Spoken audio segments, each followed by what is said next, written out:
Hello my dear students, welcome to Rajasthan academy Sirohi. मैं प्रवीण सिंह आप सभी लोगों के साथ में।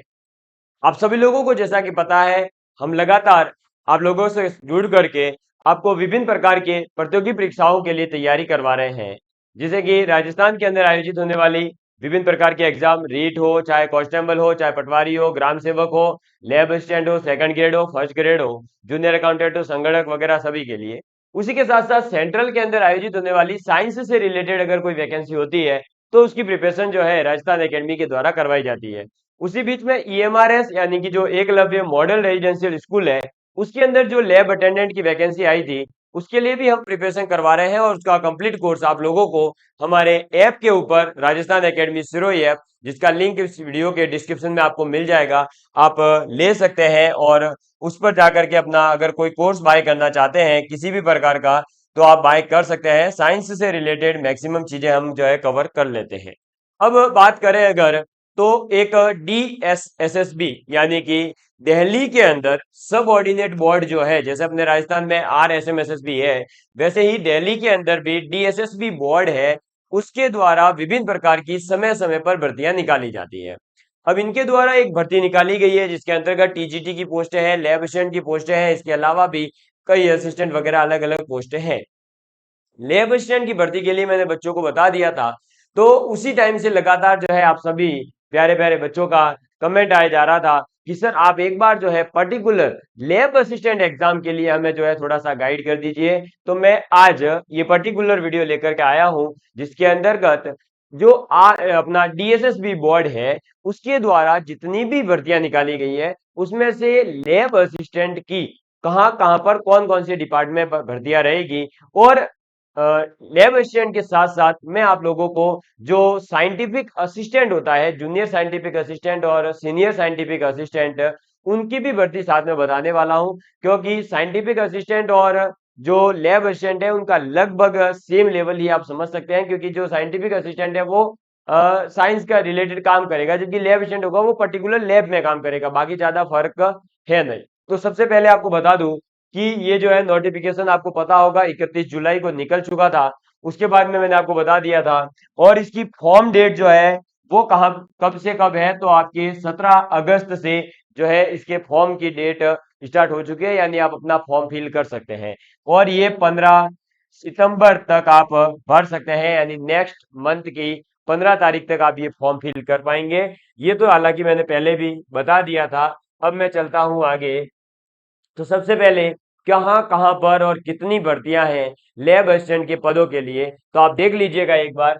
सबसे पहले मैं आपको बता दूं 6 नंबर पर पोस्ट दे रखी है, जिसका कोड है 3723, क्योंकि ये कोड आपको जो है फॉर्म फिल करते समय यूजफुल रहेगा। वहां पर आपको ये कोड जो है फिल करोगे तो ये ऑटोमेटिकली पोस्ट आ जाती है, इसलिए ये कोड भी ध्यान में रखिएगा कि कौन से कोड के लिए। यहाँ पर है लैब असिस्टेंट की वैकेंसी।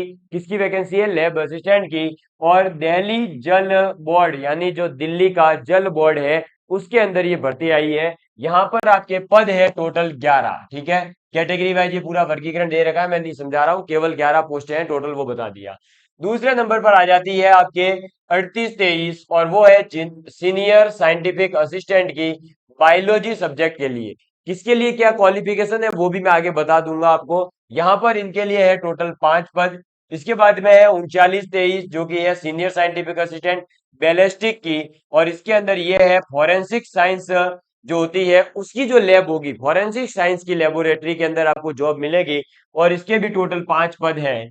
इसके बाद में है लैब असिस्टेंट की जो 4023 है, और ये फोटोग्राफी से रिलेटेड जिन्होंने डिप्लोमा वगैरह कर रखा है वो इसको फिल कर सकते हैं, और ये है फॉरेंसिक साइंस लेबोरेटरी के अंदर ही। टोटल इसमें 3 पद हैं। इसके बाद में 4123 आ जाती है, लेबोरेटरी असिस्टेंट ही है लेकिन ये बैलिस्टिक की है, और ये भी फॉरेंसिक साइंस लेबोरेटरी के अंदर है, और 7 पद है इसके अंतर्गत। ठीक है, चलिए इसके बाद में इसको जो है थोड़ा सा मैं ऊपर कर देता हूं पहले, है ना, ताकि अच्छे से दिखाई देगा आपको। चलो अब बात करते हैं इसके अंदर। 11वें नंबर पर है 4223 कोड है आपका, और ये भी पोस्ट है साइंटिफिक असिस्टेंट बायोलॉजी की, फॉरेंसिक साइंस लेबोरेटरी के लिए, और टोटल 5 पद हैं। कितने पद हैं? टोटल 5 पद ही है। इसके बाद 4223 वापस से लेबोरेटरी असिस्टेंट और ये लेबोरेटरी असिस्टेंट जो है उनके लिए है जो बायोलॉजी से है, यानी ये बायोलॉजी डिपार्टमेंट के लिए है, और ये भी फॉरेंसिक साइंस लेबोरेटरी के अंतर्गत ही आएगी, और इसमें है टोटल 9 पद। इसके बाद में है आपके साइंटिफिक असिस्टेंट बैलिस्टिक की, साइंटिफिक असिस्टेंट बैलिस्टिक की, और ये भी डिपार्टमेंट कौन सा रहेगा, फॉरेंसिक साइंस लेबोरेटरी का। टोटल पद है 7।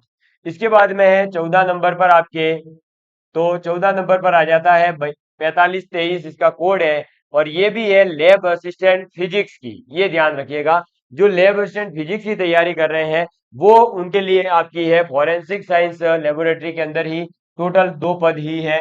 इसके बाद में है 4623 नंबर पर लैब असिस्टेंट ग्रेड 4 की, लैब असिस्टेंट ग्रेड 4, ठीक है ना, ये ध्यान रखना।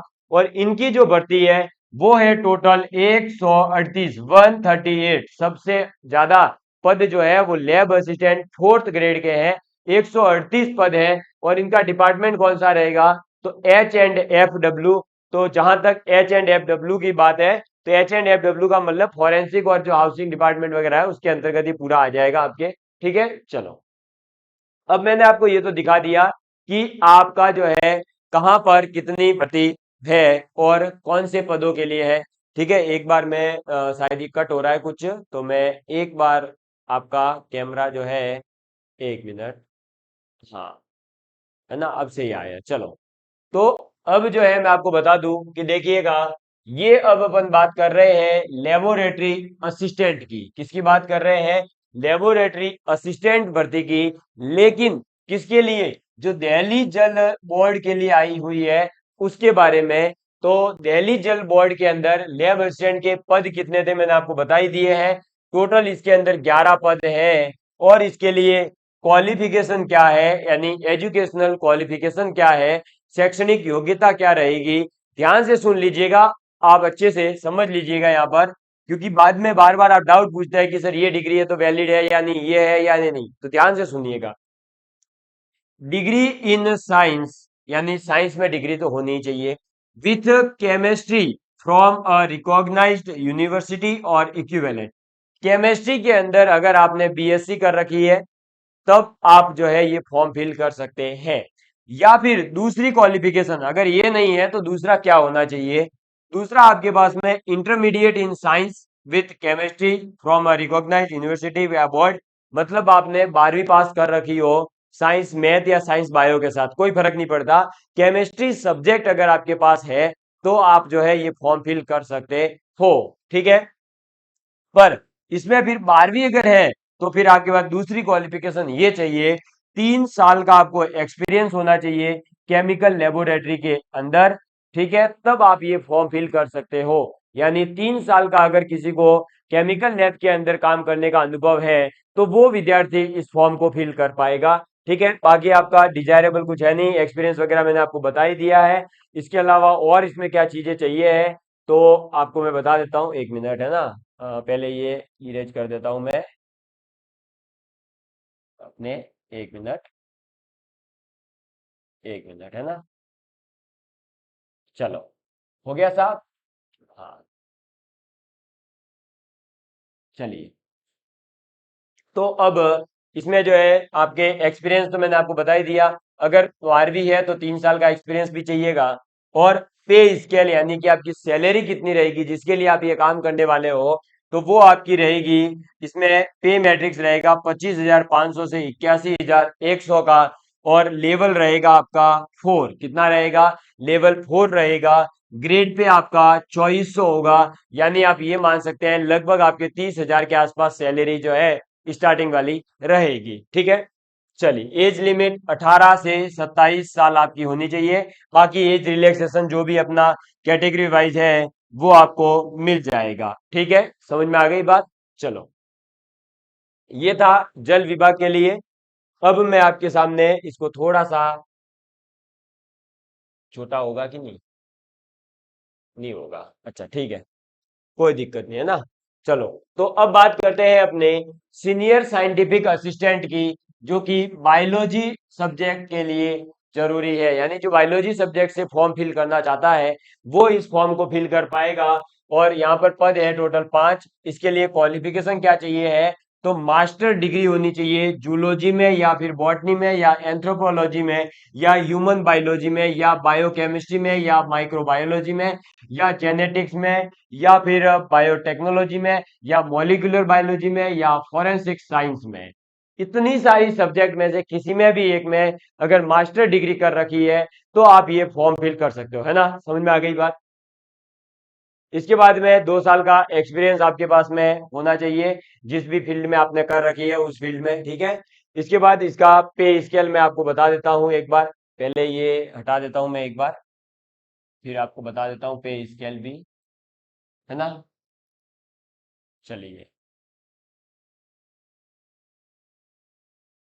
ये देखिए, अब अपना पे स्केल कितना रहेगा, तो पे स्केल आपका रहेगा यहाँ पर 35,400 से लेकर के 1,12,400 रुपए तक, ये पे मैट्रिक्स है।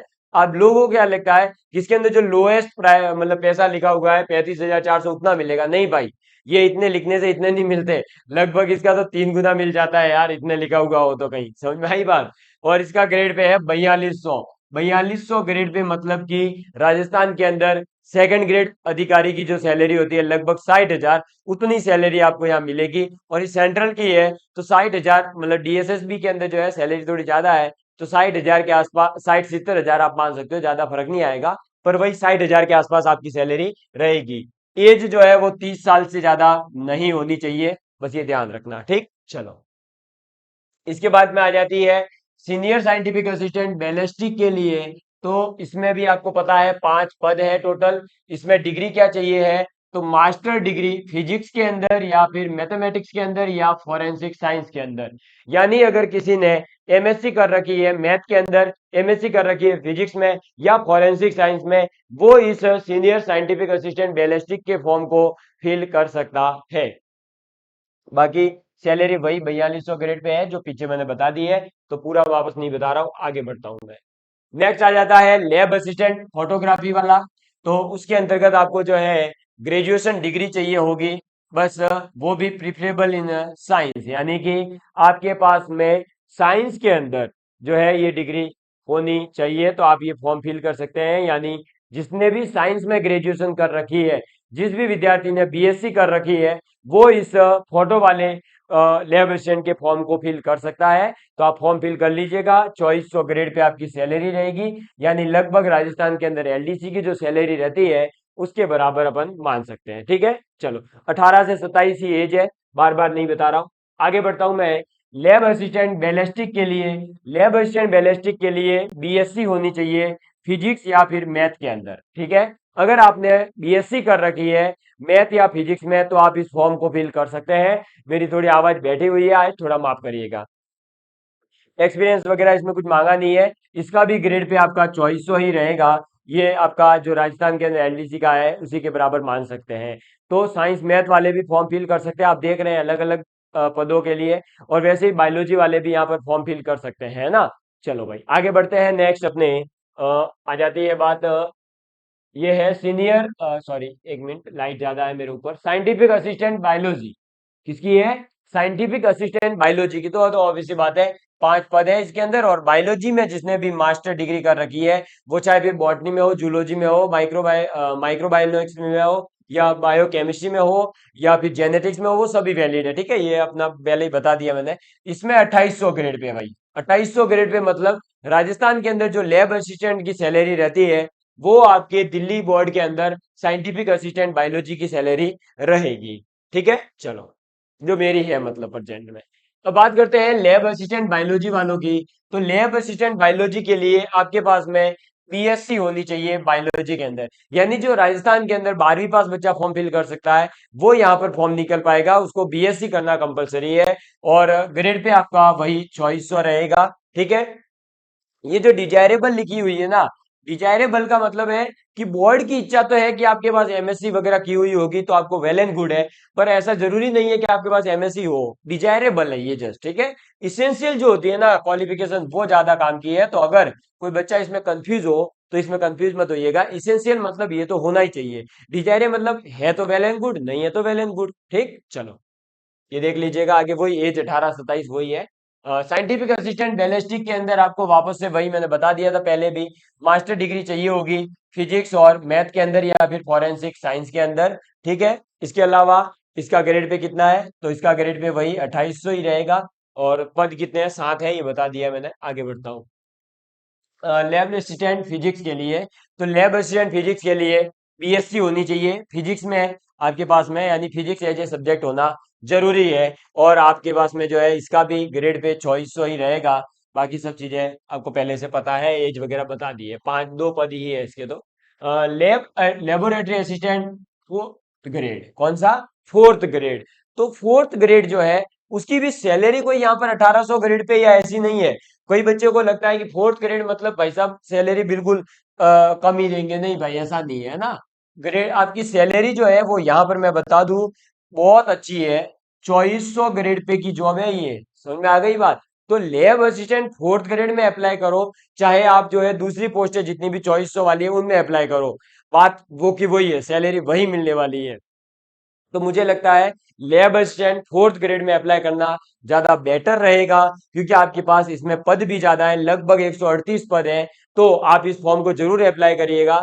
और इसमें बड़ी बात यह है कि अगर आपके पास में 12वीं पास है साइंस के साथ में, और एक डिप्लोमा होना चाहिए। सर ये डिप्लोमा कौन सा होता है, तो इस डिप्लोमा को कहते हैं DMLT, diploma in medical laboratory test.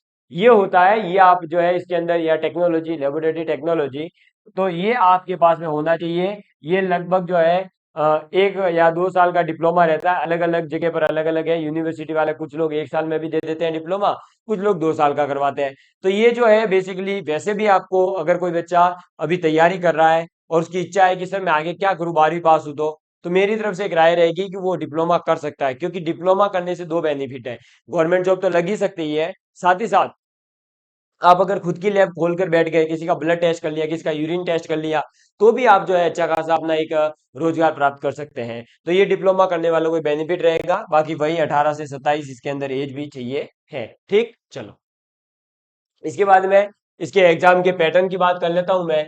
तो एग्जाम स्कीम इसके अंदर जो है वो क्या रहेगी वो मैं आपको बता देता हूँ। ठीक है, बिल्कुल आसान एग्जाम है, इसके अंदर ज्यादा इतनी लोड नहीं है। देखो, पहला TIR, यानी एक TIR होगा, एक एग्जाम होगा, 1 टायर जिसे कह सकते हैं। और ये अपनी पोस्ट कोड जो है देख लो, यहाँ पर ये काम आती है ऐसे सिलेबस वगैरह देखने में भी। तो मैंने कोड बता दिया है आपको। वैसे आपकी जितनी भी लैब असिस्टेंट और साइंटिफिक लैब असिस्टेंट की जो है ना, वो लगभग 37 से स्टार्ट होकर के 46 कोड के अंदर ही आ रही है। 3623 से लेकर 4623 तक अपनी पोस्टें थी, वो मैंने बता दिया है। इसके अंदर आपका 200 नंबर के, सॉरी 200 MCQ आएंगे, और 200 नंबर के ही टोटल मार्क्स भी आपके 200 है, यानी पर क्वेश्चन 1 मार्क। ठीक है, और आपका ग्रैंड टोटल 200 हो गया। सिलेबस की अगर बात करें, यानी कि इसका पूरा पैटर्न क्या रहेगा, तो सिलेबस की बात करूं तो सेक्शन ए और सेक्शन बी, 2 सेक्शन के अंदर आपका पेपर आएगा।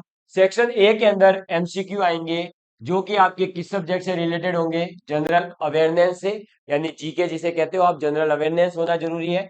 जनरल इंटेलिजेंस एंड रीजनिंग मतलब, ठीक है। अर्थमेटिकल, न्यूमेरिकल एबिलिटी यानी मैथ के क्वेश्चन भी रहेंगे इसके अंदर। और चौथा आपका है टेस्ट ऑफ हिंदी लैंग्वेज, यानी हिंदी लैंग्वेज का टेस्ट, यानी हिंदी लैंग्वेज से रिलेटेड क्वेश्चन पूछे जाएंगे। इसके बाद में इंग्लिश का भी आएगा, और हर जो है सब्जेक्ट 20 नंबर की है। यानी जो ये सेक्शन ए है, ये आपका 100 मार्क्स का रहेगा। कितने मार्क्स का रहेगा, 100 मार्क्स का रहेगा। ठीक है, समझ में आ गई बात। कितने मार्क्स का रहेगा, 100 मार्क्स का रहेगा, और हर सेक्शन 20 नंबर का है भैया, है ना। चलो, सेक्शन बी के अंदर ऑब्जेक्टिव टाइप क्वेश्चंस आएंगे, multiple choice questions on the subject concern as per the qualification prescribed for the post, और वो भी 100 मार्क्स की। तो ये जो है इसके अंदर सिलेबस स्पेशली मेंशन नहीं है, लेकिन ये बता दिया है हमें कि भाई इसके अंदर जो हम क्वेश्चन पूछेंगे, वो क्वेश्चन आपसे ऐसा पूछा जाएगा जो कि आपके जो भी क्वालिफिकेशन है, जैसे किसी में ग्रेजुएशन मांगा है, किसी में MSc मांगी है, तो उसी के बेस पर, किसी में 12वीं पास की डिप्लोमा मांगा है, तो उसी के बेस पर, उसमें जो आपने पढ़ा होगा, उसी पढ़े हुए के आधार पर आपसे क्वेश्चन पूछे जाएंगे। समझ में आ गई बात? यानी अगर आप जो है लैब असिस्टेंट बायोलॉजी के अंदर या फिजिक्स के अंदर या बैलिस्टिक के अंदर अप्लाई करना चाहते हैं, तो आपके पास में फिजिक्स, बायोलॉजी, केमिस्ट्री, मैथ, इसका नॉलेज आपको ग्रेजुएशन लेवल तक का होना चाहिए। तो आप जिसका भी फॉर्म फिल करना चाहते हैं उसका फॉर्म फिल कर सकते हैं। ठीक है, मैं निश्चित रूप से आपकी सहायता करने की कोशिश करूंगा। और आज जो है मैंने पर्टिकुलर लैब असिस्टेंट की पूरी क्वालिफिकेशन, कौन कौन सी पोस्टें हैं, क्या क्या आपका डिजायरेबल एक्सपीरियंस वगैरह सब चीजें बता दी है। ठीक है, ये सब चीजें आपके दिमाग में घुस चुकी होगी, पूरा पैटर्न भी समझा दिया है, सिलेबस भी बता दिया है। ये जो स्टार्टिंग वाला 100 नंबर का पोर्शन है जिसमें हिंदी इंग्लिश आपका ये आने वाला है, ये भी जो है आप अच्छे से तैयार करिएगा, क्योंकि 100 नंबर इसके हैं, 100 नंबर सब्जेक्ट के हैं।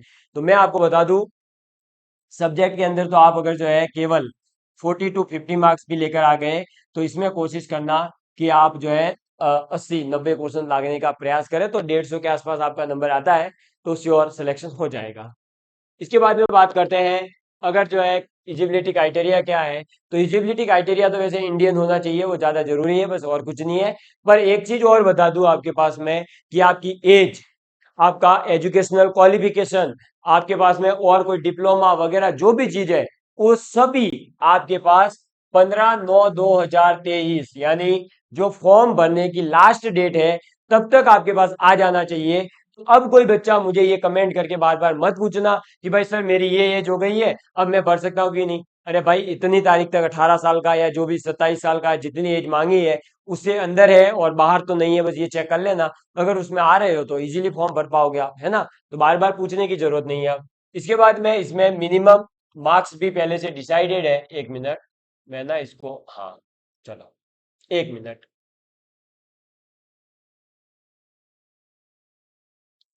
अ, एक मिनट, है ना। चलो, हाँ, ठीक है, ठीक है। अ,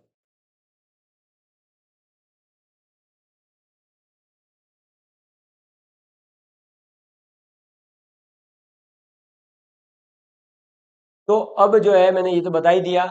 इसके साथ साथ आपको जो है एक चीज और बता दूं, कि इसके अंदर बोर्ड ने पहले से ही मिनिमम मार्क्स जो है वो डिसाइड कर रखे हैं। तो किस कैटेगरी के अंदर कितने जो है मिनिमम मार्क्स तो आपको लाने ही है। अगर उससे कम नंबर आ गए तो आपका सिलेक्शन नहीं होगा, ये फिक्स है। तो जनरल एंड ईडब्ल्यूएस के लिए 40% मार्क्स कंपलसरी है पहले से। ओबीसी दिल्ली के जो है रहने वाले, उनके लिए 35% मार्क्स फिक्स है पहले से। और एससी एसटी और पीडब्ल्यूडी या फिजिकली हैंडीकैप्ड, उन सभी के लिए 30% है। इसके अलावा एक्स सर्विसमैन जो है उनके लिए भी 30% मार्क्स आपका रहेगा। समझ में आ गई बात? तो अब मैंने जो है कंप्लीट डिटेल में आपको बता दिया है। ये ओबीसी दिल्ली वालों के लिए जो है 35 रहेगा। अगर कोई अदर स्टेट का अप्लाई करता है तो उसको तो जनरल से ही क्वालिफाई करना होता है, यानी उसको तो 40% मार्क्स ही लाना होगा। मैं आपको बता दूं, 200 में से आपको कम से कम कितने, देख लो इधर मैं बता देता हूँ, है ना। 200 में से आपको 40% बोला है, यानी कम से कम आपके पास 80 नंबर तो आने ही चाहिए। 80 नंबर से कम आए तो आपका सिलेक्शन होगा ही नहीं, पहले ही श्योर हो जाना। लेकिन अगर 80 से ऊपर आ गए तो फिर आपकी जो भी कट ऑफ होगी उसके बेस पर आपका सिलेक्शन होगा। ठीक है, समझ में आ गई बात? क्लियर है? मुझे उम्मीद है कि आप सभी लोगों को ये सब चीजें समझ में आ गई होगी। तो आप सभी लोगों का धन्यवाद। और अब आगे जो है इसी प्रकार से अपन कंटिन्यूअसली डीएसएसबी की जो टीजीटी वगैरह सभी एग्जाम्स के लिए आपके साथ जुड़े रहेंगे। तो धन्यवाद, अपना प्यार इसी तरह बनाए रखिएगा। चलिए, bye bye, thank you so much, love you all of you.